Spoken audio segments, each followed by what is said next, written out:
India has quietly hit 30% tariff on US pulses. Effective November 1st, 2025, this duty on yellow peas, lentils, chickpeas and dried beans, announced with little fanfare, hits US farmers right in the heartland. As the world's biggest pulse buyer, gobbling 27% of global supply, India was a gold mine for Northern Plains growers in North Dakota and Montana, who produced over 40% of America's crop. So what happened when the tariffs came into effect? Exports to India plunged as costs soared 30%, pushing US pulses into oversupply.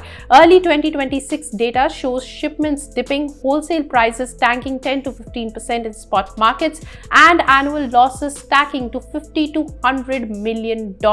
Small family farms, already squeezed by rising seeds, labor and inflation, face income craters per acre, forcing cuts on fertilizers or even skipping next season's planting. Rural jobs in trucking and warehousing wobbles while excess stock diverts to cheap animal feed. Senators warn of bankruptcies and mental health strains in these pulse-dependent states.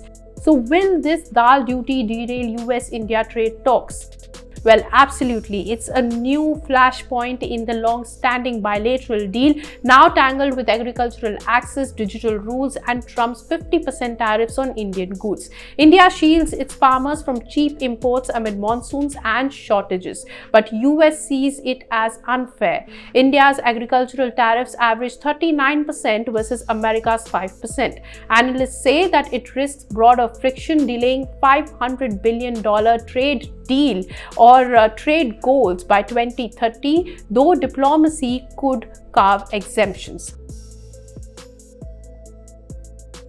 US lawmakers aren't sitting idle. Senators Kevin Cramer and Steve Daines from North Dakota and Montana fired off a January 2026 letter to President Donald Trump, slamming the unfair tariff as significant competitive advantage. They have urged him to prioritize pulse access in talks, echoing pleas from Trump's first term delivered to Prime Minister Modi. Farm lobbies demand retaliation or subsidies, but experts eye negotiations for mutual wins, steady Indian supply, and US export revival. So will Trump push back, or will a broader trade deal be the priority? What do you think? Let us know in the comments, and like, share and subscribe to ET Now for more such news and views.